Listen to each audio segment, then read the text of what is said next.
కురుక్షేత్రంలో యుద్ధం భయంకరంగా సాగుతోంది. అర్జున మరియు ద్రోణ ఒకరిమీద ఒకరు శక్తివంతమైన అస్త్రాలను ప్రయోగిస్తున్నారు. ఆ అస్త్రాల శబ్దం విన్న సైనికులు భయంతో వణికిపోయారు.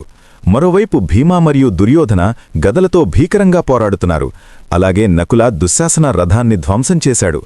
అదే సమయంలో సహదేవ కూడా తన శత్రువులతో భయంకరంగా పోరాడుతున్నాడు.